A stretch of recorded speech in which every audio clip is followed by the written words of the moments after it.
বাংলাদেশে সংঘটিত সাম্প্রতিক ভয়াবহ ভূমিকম্প জাতিকে আবারও স্মরণ করিয়ে দিল প্রাকৃতিক দুর্যোগ কতটা নির্মম হতে পারে। দেশের বিভিন্ন অঞ্চলে, বিশেষ করে রাজধানী ঢাকায়, ভূমিকম্পের তীব্রতায় বহু উঁচুতল ভবন দুলে ওঠে। হঠাৎ এই কম্পনে মানুষজন আতঙ্কে ঘরবাড়ি থেকে বের হয়ে রাস্তায় ছুটে আসে। মুহূর্তের মধ্যে শহর জুড়ে ছড়িয়ে পড়ে চরম ভীতি, উৎকণ্ঠা ও অনিশ্চয়তা।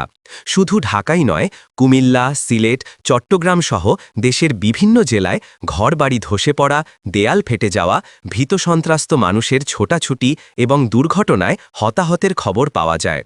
এ পর্যন্ত পাওয়া তথ্যমতে এই ভূমিকম্পে কমপক্ষে ৬ জন মানুষের প্রাণহানি হয়েছে এবং ২ শতাধিক মানুষ আহত হয়েছেন। আহতদের অনেকেই হাসপাতালে চিকিৎসাধীন থাকলেও অনেকে এখনও মানসিক আতঙ্ক কাটিয়ে উঠতে পারেননি। দুর্ঘটনায় ভেঙে যাওয়া ঘরবাড়ির কারণে বহু পরিবার রাত কাটাচ্ছে খোলা আকাশের নিচে। সবচেয়ে বেশি ক্ষতি হয়েছে দরিদ্র ও নিম্ন আয়ের মানুষের, যাদের একমাত্র আশ্রয় ছিল ছোট্ট সেই ঘর, যা মুহূর্তের মধ্যে ধসে পড়ে তাদের জীবনে অসীম দুঃখের বোঝা যোগ করেছে। এই কঠিন সময়ে দেশের মানুষ যখন চরম দুঃসময় পার করছে, তখন বিএনপির ভারপ্রাপ্ত চেয়ারম্যান তারেক রহমান এক শোক বার্তা প্রকাশ করেন, যেখানে তিনি গভীর উদ্বেগ, দুঃখ ও সহানুভূতি জানান। শুক্রবার ২১ নভেম্বর প্রকাশিত তার শোক বার্তায় তিনি বলেন, এই প্রাকৃতিক দুর্যোগে মানুষের প্রাণহানি তাকে অত্যন্ত শোকাহত করেছে। দেশের বিভিন্ন স্থানে যে ধ্বংসযজ্ঞের চিত্র দেখা যাচ্ছে, তা পুরো জাতির হৃদয়কে ব্যথিত করেছে। তিনি ক্ষতিগ্রস্ত প্রতিটি মানুষের প্রতি গভীর সমবেদনা জানান। তারেক রহমান বলেন, রাজধানীর উঁচুতল ভবনগুলোতে সৃষ্ট দুলুনি অনেক বড় দুর্ঘটনার আশঙ্কা তৈরি করেছে। অনেক ভবনের দেয়ালে ফাটল দেখা যাওয়ায় মানুষ এখনও উদ্বিগ্ন অবস্থায় আছেন। তিনি জানান যে দেশের মানুষ বছরের পর বছর নানা ধরনের প্রাকৃতিক দুর্যোগে মোকাবেলা করেছে। বন্যা, ঘূর্ণিঝড়, মহামারী সবকিছুর মধ্যে দিয়েই বাংলাদেশ আবার নতুনভাবে উঠে দাঁড়িয়েছে।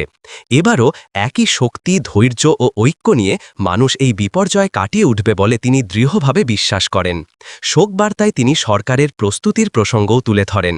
তারেক রহমান বলেন, যদি সরকার আগেই যথাযথ সতর্কতা নিত এবং দুর্যোগ ব্যবস্থাপনায় উন্নতি ঘটাত, তাহলে প্রাণহানি ও ক্ষয়ক্ষতি আরও কমানো যেত।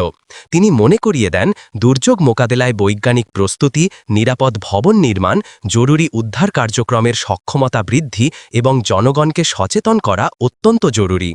তারেক রহমান আরও বলেন, আমি মহান রাব্বুল আলামিনের কাছে দোয়া করছি, তিনি যেন নিহতদের বিদেহী আত্মার মাগফেরাত দান করেন, আর আহতদের দ্রুত সুস্থতা এবং শোক সন্তপ্ত পরিবারগুলোকে শোক সহ্য করার শক্তি দান করেন।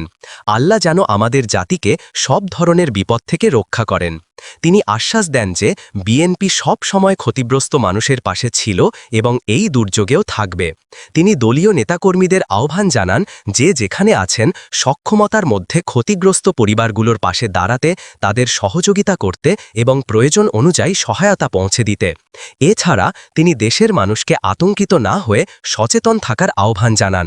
ভূমিকম্পের পরে ভবনে ফাটল দেখা দিলে দ্রুত সেই স্থান ত্যাগ করা, নিরাপদ খোলা জায়গায় অবস্থান নেওয়া এবং সরকারি বা নিরাপত্তা বাহিনীর নির্দেশনা অনুসরণ করার পরামর্শ দেন। এই দুর্যোগ আমাদের মনে করিয়ে দেয়, জীবন কতটা অনিশ্চিত আর প্রস্তুতির অভাব কতটা ভয়াবহ বিপর্যয় ডেকে আনতে পারে। এক মুহূর্তে বদলে যেতে পারে পুরো পরিবারের জীবন। তাই জাতীয় পর্যায়ে দুর্যোগ প্রস্তুতি, সরকারি তৎপরতা, গণসচেতনতা এবং ঐক্যের গুরুত্ব আজ আরও স্পষ্ট হয়ে উঠেছে। তারেক রহমানের শোক বার্তার মাধ্যমে দেশের মানুষের প্রতি তার মানবিক অনুভূতি এবং দায়িত্বশীল অবস্থান সামনে এসেছে। তিনি দেশবাসীকে আশ্বস্ত করেছেন, এই ক্ষতি ও দুঃখ একদিন কাটিয়ে উঠে বাংলাদেশ আবারও এগিয়ে যাবে। আল্লাহর রহমতে, মানুষের শক্তিতে এবং জাতির একতাবদ্ধতায় আমরা দুর্যোগ থেকে দৃঢ়ভাবে ঘুরে দাঁড়াতে সক্ষম হব।